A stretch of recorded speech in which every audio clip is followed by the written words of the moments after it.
속이지 않고 꾸밀 수 있을까? 꾸미지 않고 살아갈 수 있을까?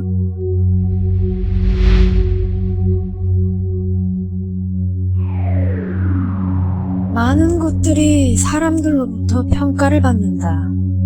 살다 보면 내용물보다 내용물을 감싸는 겉포장지의 꾸밈새가 사람들로부터 더 높은 평가를 받는 기준이 되는 것을 보게 된다.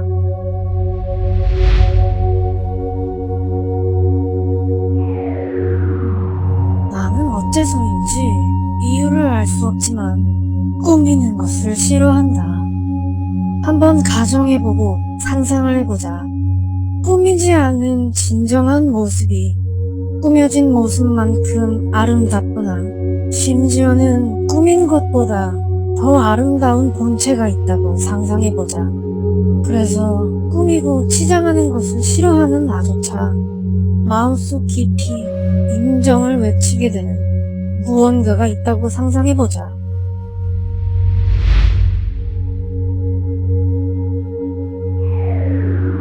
그런데 나는 왜 꾸밈 없는 모습을 좋아하는 걸까?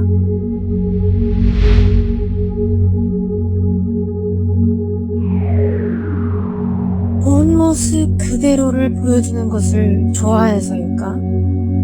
남을 바라보거나 무언가를 평가할 때도 꾸밈 없는 상태에서의 본 모습을 보고 싶어 한다.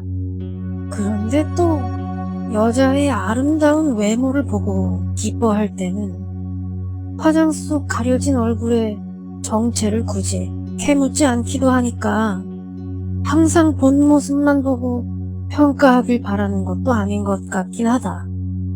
이런 경우엔 화장한 그 모습이 진실된 모습이길 바라는 마음 때문인 걸까?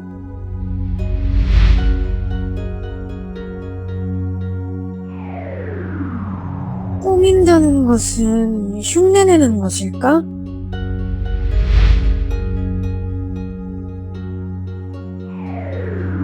뺨에 칠하는 붉은 화장은 얼굴에 도는 화색이나 부끄러운 기색, 흥분한 기색을 흉내내는 걸까? 키 높이 깔 창은 키가 큰 사람의 모습을 흉내내는 걸까? 비싼 명품 옷은 부유한 사람을 흉내내는 걸까?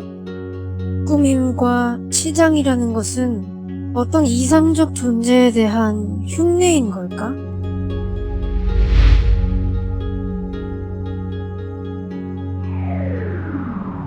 여기까지 생각하고 보니 머릿속이 정리되는 것 같은 느낌이 든다. 그리고 어떤 생각이, 어떤 결심이 마음속에 떠오르고 있다. 하나, 만약 꾸미지 않은 본체의 모습이 꾸민 모습만큼 아름다운 어떤 것이 있다고 하더라도 인간은 심지어 그런 이상적 존재를 놓고서도 그 위에 더 꾸미려고 할 것이다. 항상 끝없이 더를 외칠 것이다. 둘, 인간의 본성이 그렇기 때문에 꾸밈 없는 본 모습에 본질적 가치로만 승부하겠다는 마음. 심지어는 그것이 곧 정정당당한 것이라는 마음은 어리석음이 아닐까. 나는 은연중에 남몰래 마음속 깊이 그런 어리석음을 품고 있었다. 이러한 어리석음은 한때 내가 겪었고 극복해야 했던 어떤 종류의 어리석음들과 유사해 보인다. 내 스스로 터득할 수 있으니까 굳이 배우지 않겠다는 어리석음. 남으로부터 모방하여 배우지 않겠다는 어리석음. 헬스장이 없어지는 멸망의 날을 대비하여 맨몸 운동만을 고집하겠다는 어리석음. 이를 해내는 더 편리한 수단과 방법을 놔두고 늘상 하던 대로 하려는 어리석음.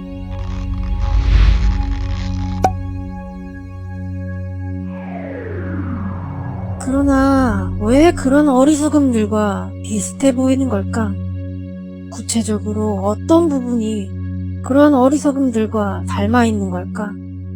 나의 삶과 내 마음을 전반적으로 지배하고 있는 저런 어리석음들, 당장 없애버리고 싶은 저런 어리석음들의 정체가 과연 무엇일까?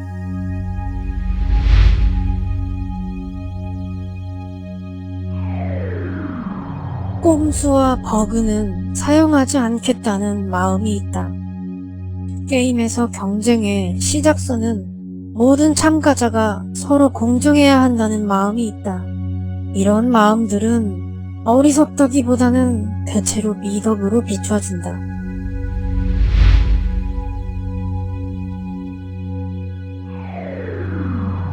비효율적인 모든 것들은 어리석은 것일까?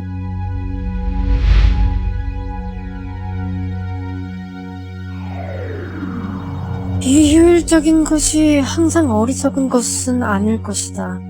꼼수와 버그를 악용하고 남보다 유리한 조건에서 경쟁을 시작하는 것이 승리를 향하는 가장 효율적인 방법일 것이다.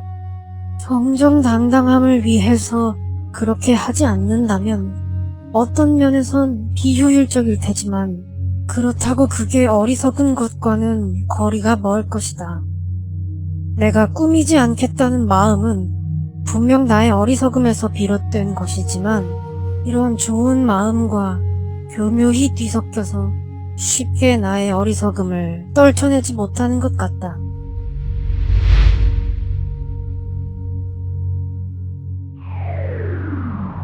생각해보니 지난날의 나의 착각이 너무나도 부끄럽다.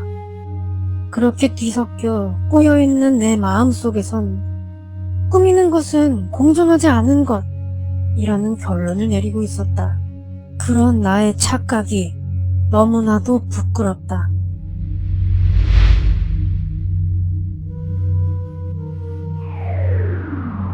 꾸민다는 것은 무언가를 흉내내는 것이 맞다고 가정해보자. 만약 꾸민다는 게 무언가를 흉내내는 것이 맞다면, 그리고 꾸미는 걸 싫어하면서도 동시에 꾸민 것만큼 사람들로부터 인정받기를 원한다면 그런 사람에게도 해결책은 있을 것이다. 꾸미지 않은 상태의 본 모습을 가꾸면 될 것이다. 어깨뽕을 넣지 않고도 멋있는 어깨를 갖고 싶다면 열심히 운동해서 진짜 크고 강한 어깨 근육을 만들면 될 것이다. 스스로 어떤 이유로 꾸미는 것을 싫어한다면 꾸미지 않아서 얻기 힘들다고 투덜대지 말고 꾸밈 없는 본 모습을 아름답게 가꾸고 나를 향상시키면 될 것이다.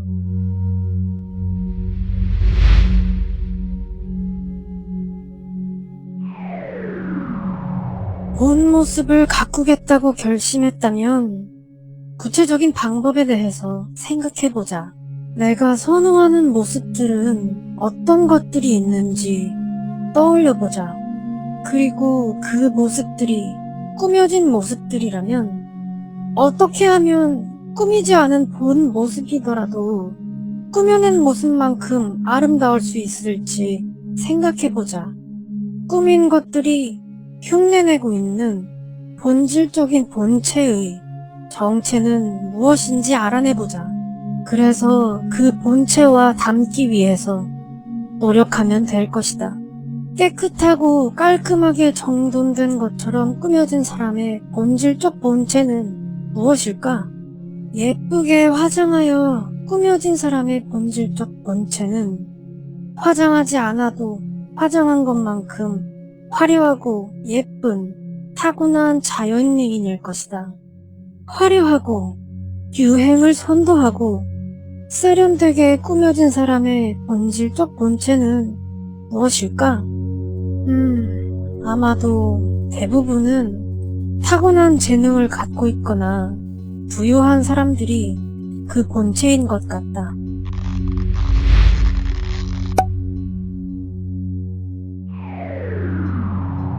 그렇다면 내가 할 수 있는 것과 할 수 없는 것이 결정돼 있는 것 같다. 아무리 본질적으로 닮아지려고 노력하더라도 가까워질 수 있는 부분과 없는 부분이 결정되어 있는 것 같다.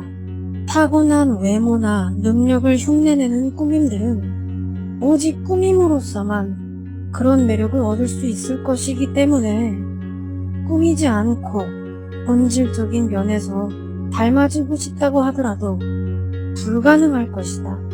부유함을 흉내내는 꾸밈들은 열심히 돈을 벌므로써 비슷해질 수 있기 때문에 꾸미지 않고 본질적인 면에서 닮아지는 게 가능할 것이다. 심성의 아름다움이나 지적인 멋을 흉내내는 꾸밈들은 타고나야만 가능한 면도 있지만 공부와 수련을 통해서도 얻어낼 수 있기 때문에 꾸미지 않고 본질적인 면에서 닮아지는 게 가능할 것이다.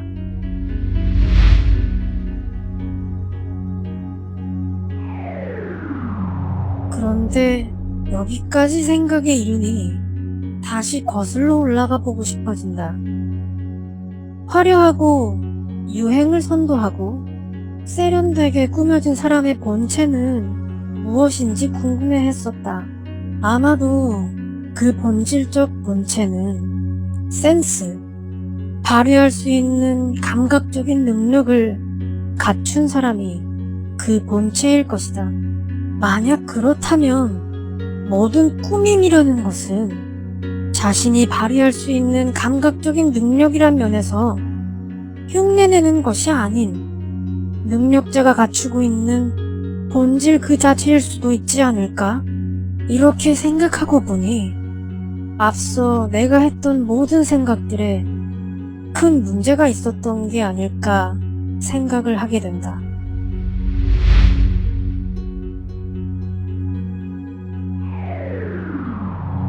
그렇다면 반대로 가정해보자. 꾸미는 것은 흉내내는 것으로 볼 수 없다고 상상해보자. 꾸미는 것은 흉내내는 것이 아니라고 생각해보자.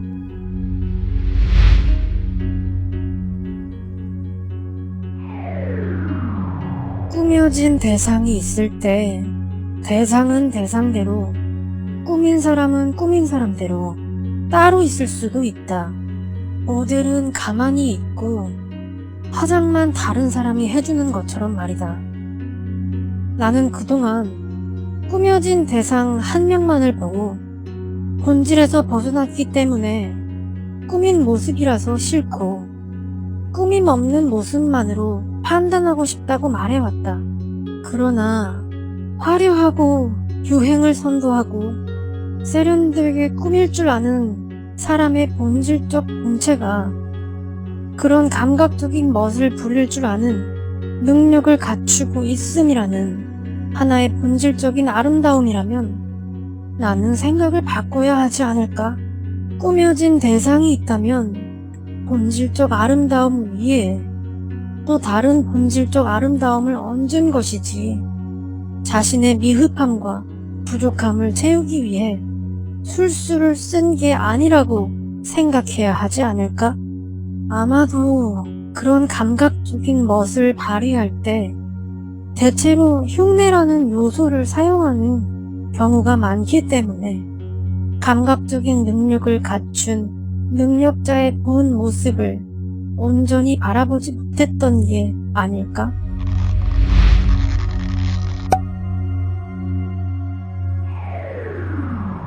그리하여 요약해서 결론을 내려본다. 첫 번째, 꾸미는 게 흉내내는 게 싫다면 본질적인 멋을 갈고 닦자. 그러나 닮을 수 있는 본질적인 멋도 있지만 닮을 수 없는 본질적인 멋도 있다. 두 번째, 꾸밀 수 있는 능력 자체도 하나의 본질적인 아름다움일 것이다.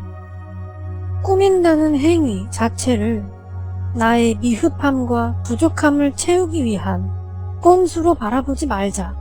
세 번째, 꾸미는 것이 무엇인가를 흉내내고 자신의 미흡함과 부족함을 채우기 위한 꼼수일지라도, 또 그래서 그런 꼼수를 쓰기 싫다고 하더라도 흉내내어진 대상의 본질적 본체, 그 화신이 나타나면 그것보다 더한 이상향을 향하도록 꾸며짐이 또다시 가미될 수 있다. 만약 그렇다면 본질의 아름다움만을 추구하고 그 이상으로 덧붙여지는 요소들을 일절 배제하려는 태도는 어리석음일 것이다.